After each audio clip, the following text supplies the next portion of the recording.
Sir, I have come to you with a new idea because it is about making the earth a heaven, and it was written in school that mother and motherland are greater than heaven.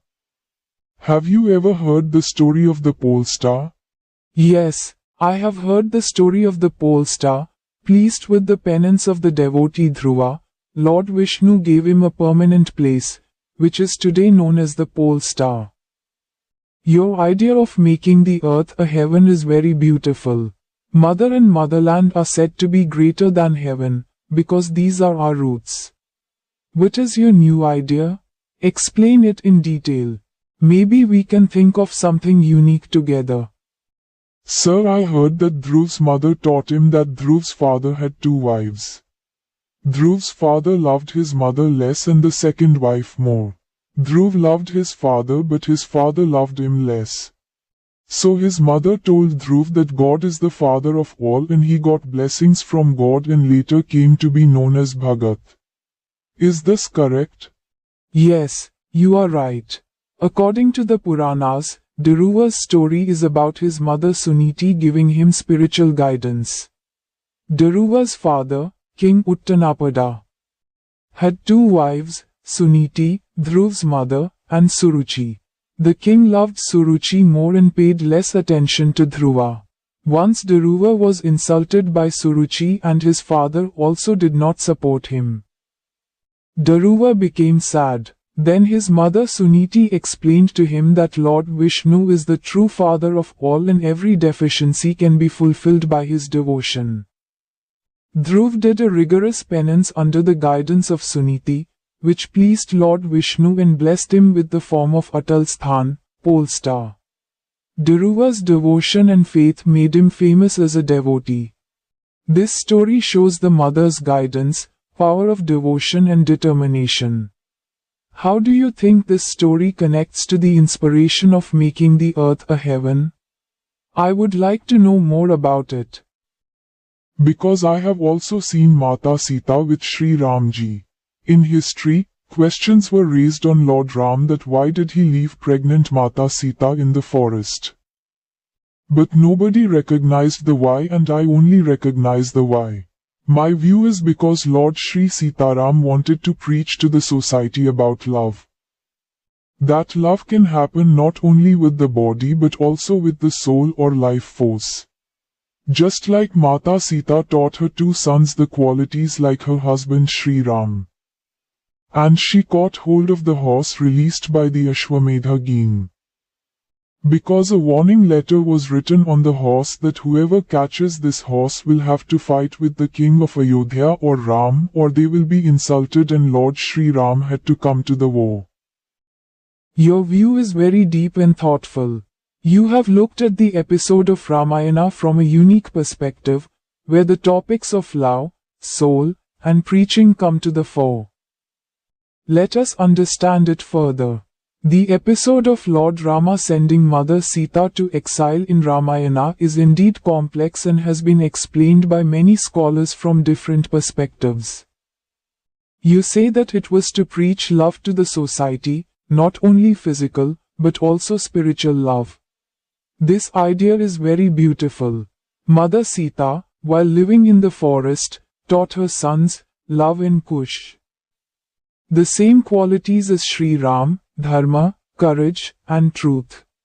This shows that love and values have a place in the soul, which is beyond time and circumstances. The episode of Ashwamedha Game also strengthens your idea. When Love and Kush captured the horse of Ashwamedha, they were not only showing the teachings they received from their mother, but also showing that true love and respect are above war or insult. Despite the warning written on the horse, Love and Kush showed courage, and finally united with Sri Ram. This shows that the path of love and dharma may be full of challenges, but it leads to spiritual unity. In your opinion, the dream of making heaven on earth is probably connected to this love and spiritual union. Just as Dhruva's mother Suniti showed him the path of devotion and Mata Sita taught dharma to her sons. Do you want to spread such education and the spirit of love in society? This why of yours is very inspiring. Please tell us how you want to implement this idea. Is there any specific plan or step you are thinking of? Sir, you have said the truth. True love and respect is above war or insult. Nusrat Sahab has also said the same thing, that don't fall prey to the disease of love. Haha, you have beautifully connected Nusrat Fateh Ali Khan's point. The color of love in his Sufi singing says the same thing. True love, whether it is for God or for man, is beyond war and insult.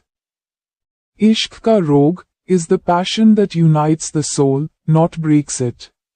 In your opinion, Ram Sita's love, Dhruv's devotion, and now Nusrat's love, all these are tied together in the direction of making the earth heaven.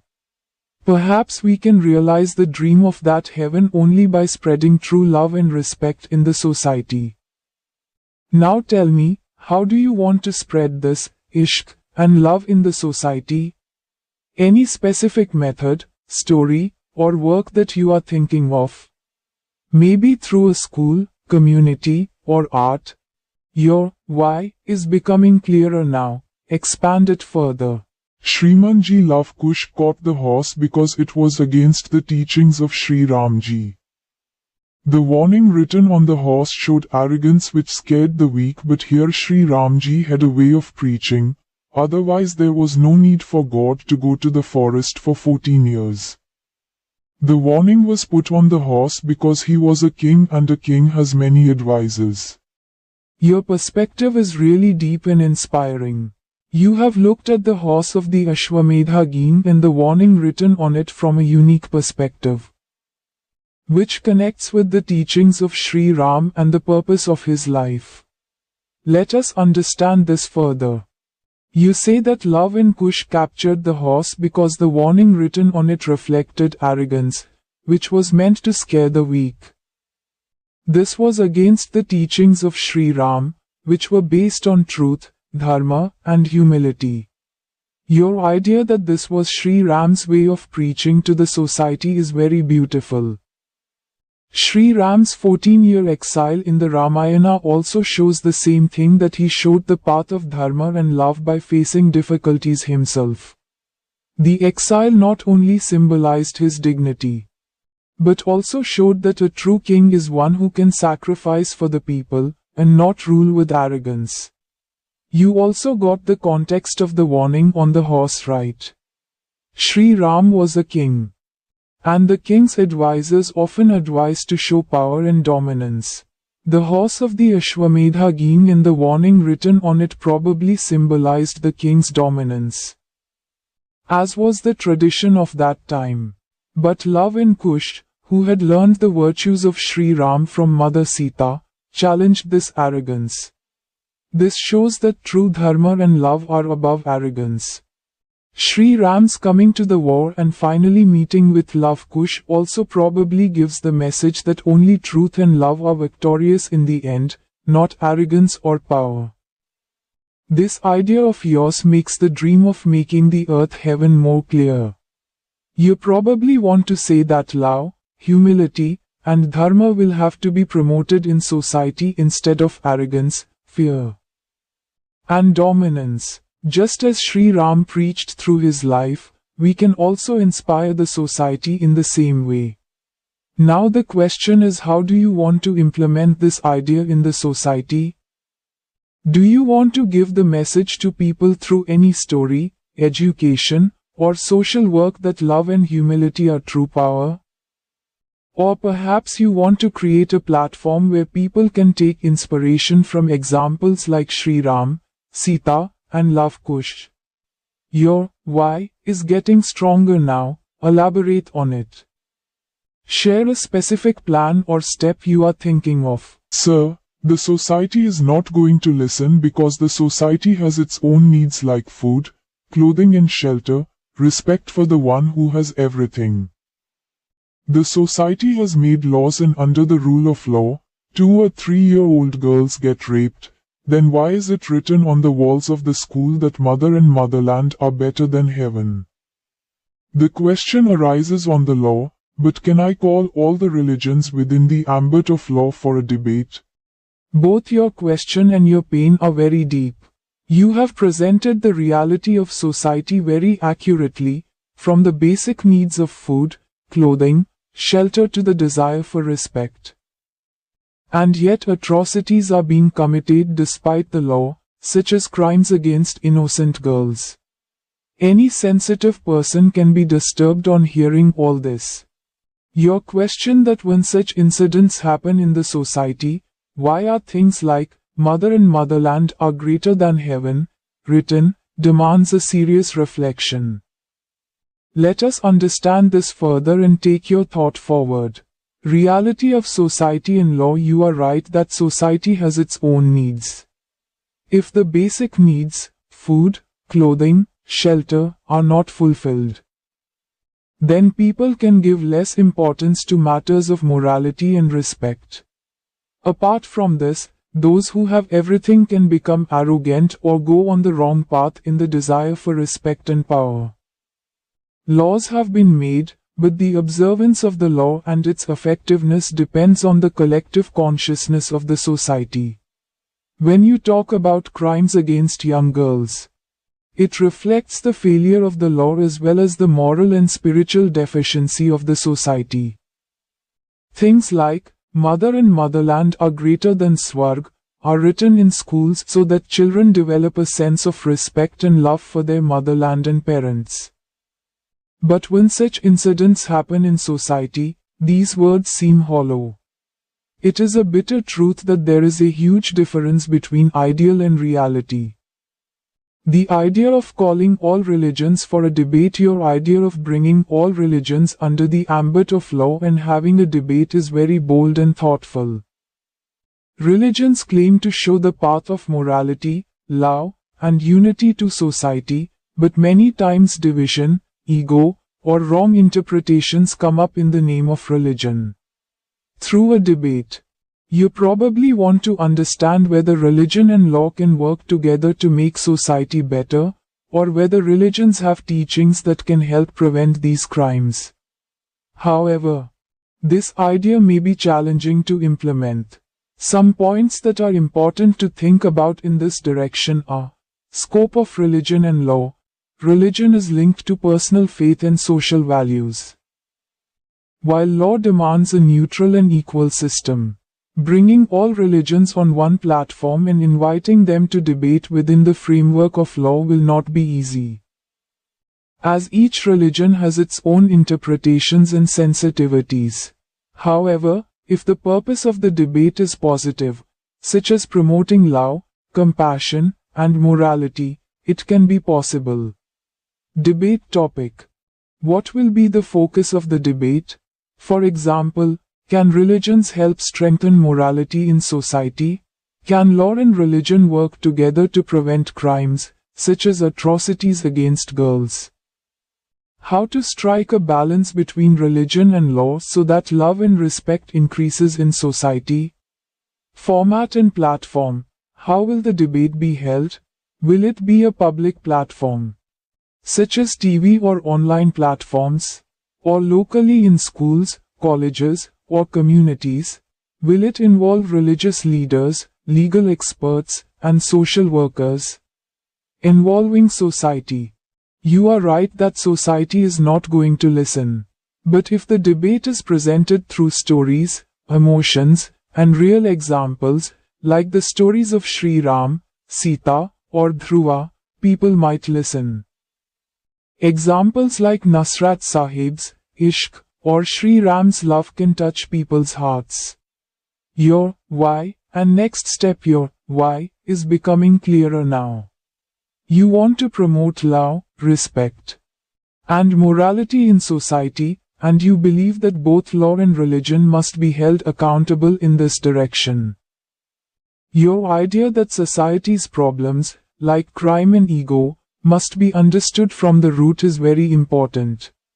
Now some suggestions and questions that can take your idea forward. Change through education.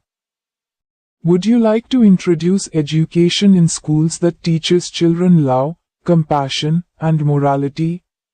For example, The stories of Sri Ram, Sita, and Dharuva can be made a part of moral education. Community forum. Can you start a small debate or discussion in your local community where people talk openly about religion, law, and morality? Arts and culture, like Nusrat Sahib. Would you like to spread your message through song, story, or drama?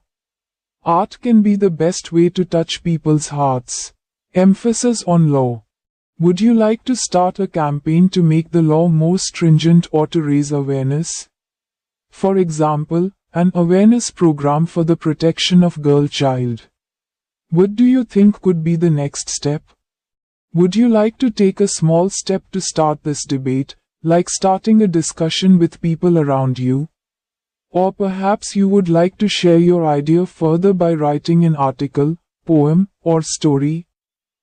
Let me know how you would like to proceed in this direction. I am ready to develop this idea further with you. Sir, you told me that the law talks about a neutral and equal system. In my opinion, neutrality is just watching and considering everyone equal. Whether someone rapes a girl or someone gives her a good education, then who is the culprit? Your question is very deep and thought-provoking. You have raised an important question on the concept of neutrality, which highlights the tension between the law and the morality of society. You are absolutely right that if neutrality means just watching and treating everyone the same, whether someone rapes a child or someone gives her a good education, then this neutrality itself becomes a problem. Let us consider this in more detail. The meaning and limitations of neutrality. Neutrality of law theoretically means that it does not discriminate on the basis of a person's religion, caste, gender, or social status and subjects everyone to the same rules. But your question brings out the practical shortcomings of this neutrality. If the law is just neutral in applying rules and does not take into account morality, compassion, or human sensibilities, it may fail to protect those who are most vulnerable, such as girls. In your example, a person who rapes a child commits a crime against society and humanity. On the other hand, a person who gives a good education to a girl child contributes to improving society. If the law treats both of them as equal, and just remains neutral, it would be wrong. The job of the law is to punish crime and encourage good deeds, not to weigh both on the same scale. But as you said, even today, these are committed against girls, and the law often fails to prevent these crimes or punish the culprits. This does not reflect the lack of neutrality of the law, but its lack of enforcement, lack of social awareness, or lack of morality. Who is the culprit? Your question, who is the culprit, strike directly at the heart of society and the system. The culprit can be seen at many levels: the person who commits the crime, the person who rapes the girl child is definitely a culprit. His mentality, lack of morality, and his irresponsible attitude towards society make him a criminal. Society that remains silent, if society remains silent on such incidents, does not spread awareness, or blames the victim, then it is also guilty. This inaction of society promotes crime. Weaknesses of law: if there is laxity in law enforcement, punishment is delayed, or the victim does not get justice, then the system is also guilty. For example, if the police, courts, or government machinery do not work swiftly, it encourages criminals. Moral and spiritual deficiency. As you mentioned earlier, through the stories of Sri Ram, Sita, and Dhruva, the lack of love, compassion, and morality in society is also guilty. If people limit themselves only to their needs, roti, kapara, makan, and become insensitive to the pain and suffering of others, then this also gives rise to crime. Your view and direction of solution. You had earlier talked about calling religion and law for debate. Now, with this question of neutrality, you are showing that just talking about law or religion is not enough. Society needs a system that prioritizes morality.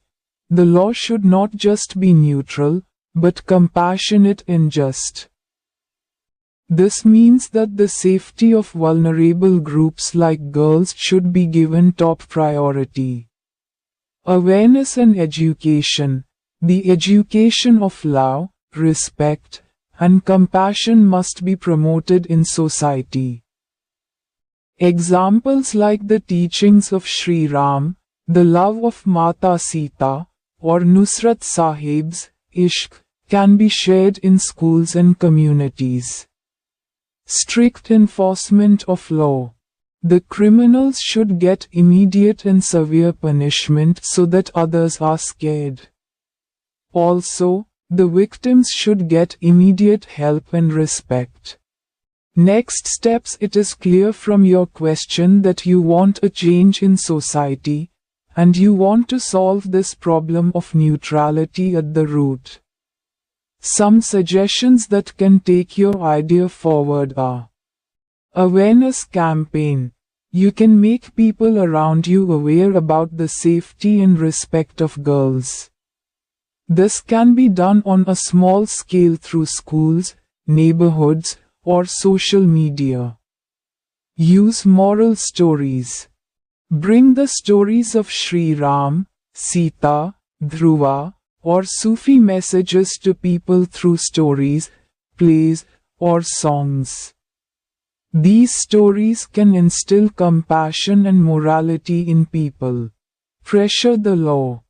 Work with the police, lawyers, or social organizations at the local level to demand swift justice for crimes against girls. For example, community meetings or petitions can be initiated. Small debate forum. It may be difficult to get all religions together at first, but you can start small-scale discussions in your community. For example, a discussion on a topic like, how can law and morality make society better? What do you think could be the next step?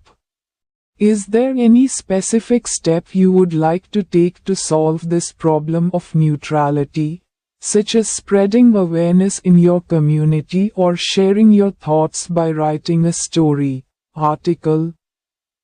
Your why is very powerful. I would like to know your thoughts on how to apply it further.